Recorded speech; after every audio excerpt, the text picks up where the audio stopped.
the maestro. Trae Young in the middle, 2 seconds, one. Trae, a floater, it's good! With 1/10 of a second left! Ain't nobody that can stop. I'm legendary, they just want the jersey on my body. Put up the numbers, people trying to say they love me. Work out every summer.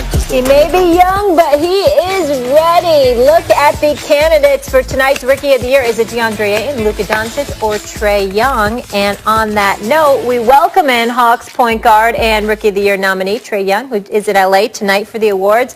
Trae, thank you so much for being with us. Oh, thank you guys for having me on. Thank you.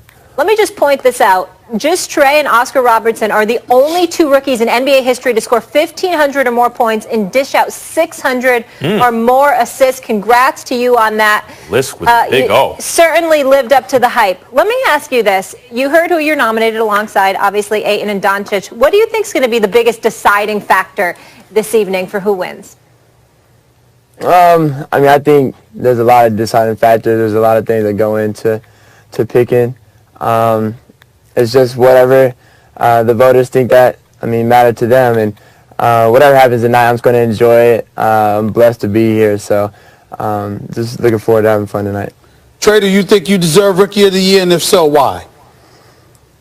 Of course I do. I think for me, one thing I wanted to come in this season doing is playing every game as possible. I think playing 81 out of 82 games this year, should mean something, or things like that. The way my season went, I think really just one bad month for me is, you shouldn't decide the Rookie of the Year. So for me, I don't know what the voters are going to vote, but for me, I'm looking forward to seeing tonight.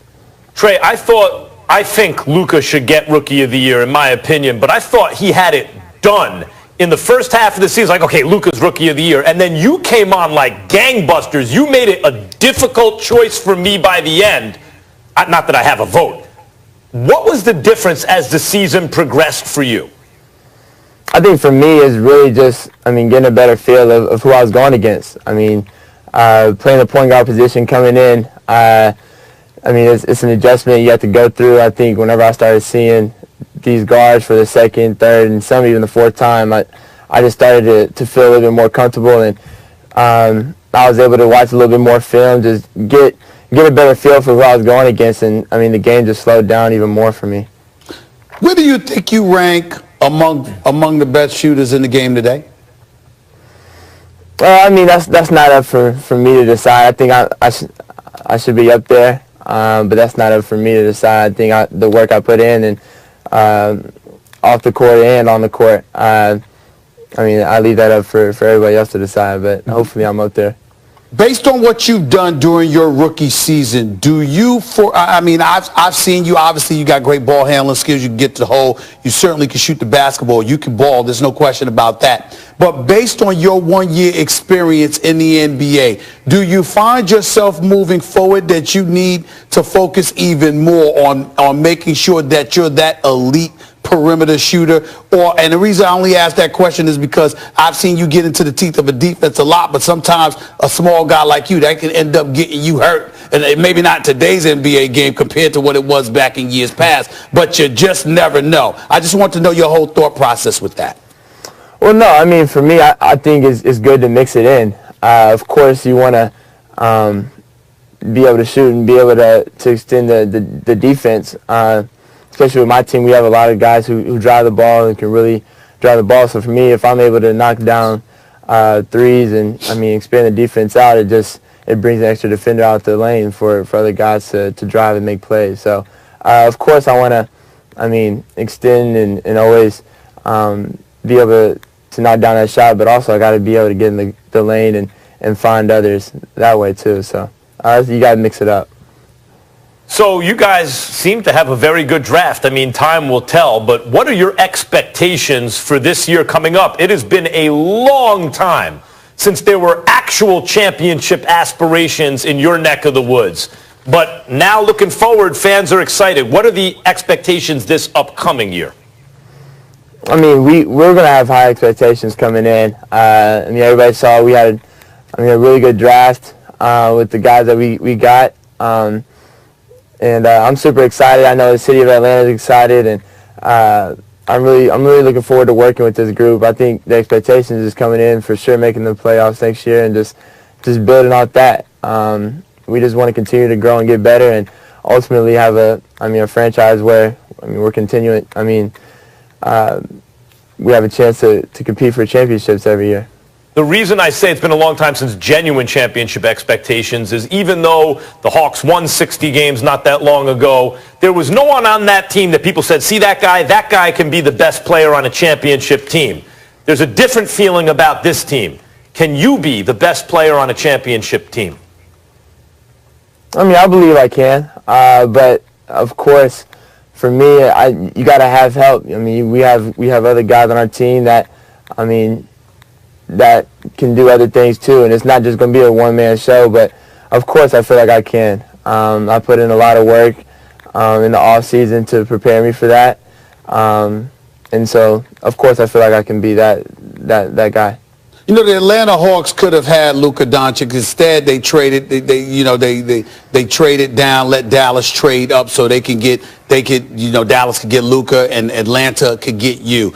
As you were in pursuit, playing ball the way that you were playing, and clearly in pursuit to make some noise in your rookie campaign, how much was that on your mind, knowing that everybody, myself included, was talking about Luka, and you seem to be on a mission to show, excuse me, don't forget about me. I'm going to show you that I belong in this conversation. I wanted to know how much was that on your mind? For me early on, it was, on my mind a little bit. Of course, me being so competitive, I don't want to let anybody down, and just hearing all the things coming into the league after the draft, of course it was on my mind. I didn't want to let anybody down in any regard, so I definitely was thinking about it, but at the same time, I just had to go out there and play, and I think once I stopped thinking about it as much, that's when I started playing really good basketball, and Luka had a hell of a season, but I think whenever I stopped thinking about it as much, and letting you guys that were talking about it, I was playing good. Trae, there have been so few players under 6'3" who have reached genuine elite status in the NBA that just because Steph Curry just did it, and you reminded some people of Steph Curry, didn't mean that you were going to do it. I thought the odds were stacked against you to become an elite player. You were obviously an elite rookie. Do you feel you've already proven the doubters wrong? If not, what more do you have to do? For me, I think there's always going to be doubters. There's always going to be people that, don't want to see me, succeed. But I think that gives me a lot of motivation to keep going. I don't think I'll ever have everybody on my side, which is okay. Which is what makes, the great ones always have a chip on their shoulder. So that's how I look at it. I don't think it'll be that way until I win some championships. So until then, even after that, I'm not going to ever stop working. Trae, last thing before we let you go. Obviously, the draft just happened. Now we got free agency opening up on Sunday. A lot of moves already. We saw AD go to LA. Which player are you most interested to see where they land with this deep free agency class? Oh, there's a lot of guys. Obviously KD. With his injury, I want to see what happens and everything like that. Praying for him. Clay, D'Angelo Russell. There's a lot of really good guys in free agency this summer. So those are a couple of guys I'm looking forward to seeing where they land. Yeah, can you explain something to me before I let you go? And again, you just finished your rookie campaign. You might not know the answer to this question, Trae, but I'm going to ask it anyway. I find Atlanta to be an absolutely sensational city, all right? And I'm wondering, are you wondering when is the time going to come when we have these conversations about marquee free agents coming to join a franchise that we're going to hear the Atlanta Hawks name in the equation? Do you find yourself wondering about that from time to time? Because I know where everybody like to be in the off season, and Atlanta's one of those places. Yeah, no, for sure. Atlanta's a beautiful city, a beautiful place. I've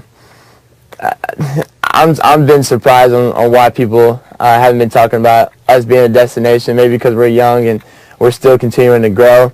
But I mean, I wouldn't be surprised if even later on in this summer or even next summer, people are starting to talk about free agents wanting to come play for us because of the way we play, the beautiful city, the style we play, and the players we have. A lot to offer. So, I agree. Another great destination that should be in the mix. A young, inexpensive, ascending nucleus of players that look like they could have a championship in them somewhere. And a good destination, they're going to be in the mix for free agents. If I was an NBA player and they offered me big time dollars and they told me, you're going to have to go to Atlanta, I might start crying. Plus this dude, overjoyed. Overjoyed. I can't believe I've been that lucky. This young man we're talking to right now averaged 8 assists as a rookie. Yeah. So if you like to score the ball, he can do it. He can ball. They call him Ice Trae for a reason. All right, Trae, thank you so much for being with us. This was fun. Have fun tonight in LA. Good luck. Appreciate it. Thank you guys for having me on.